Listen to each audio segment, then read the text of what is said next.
There is a problem with locked normals and shading in Maya after exporting FBX from Blender when we cannot transfer sharp edges from Blender to hard edges in Maya.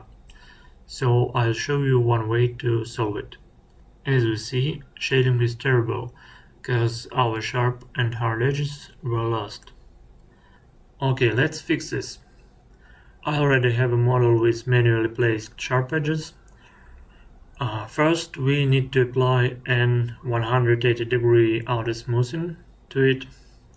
In Blender 4, this is a modifier, but otherwise everything is the same. Then we apply the edge split modifier to our mesh with hard edges. Select only sharp edges. Now we have unsewn geometry on the sharp edges. I'll take a step back because the modifier will be applied automatically during export. Export and import to Maya. Mesh display, unlock normals. Mesh display, soften edges.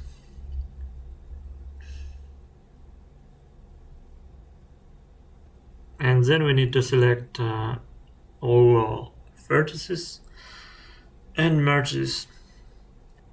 Now we have good shading and no unsewn geometry.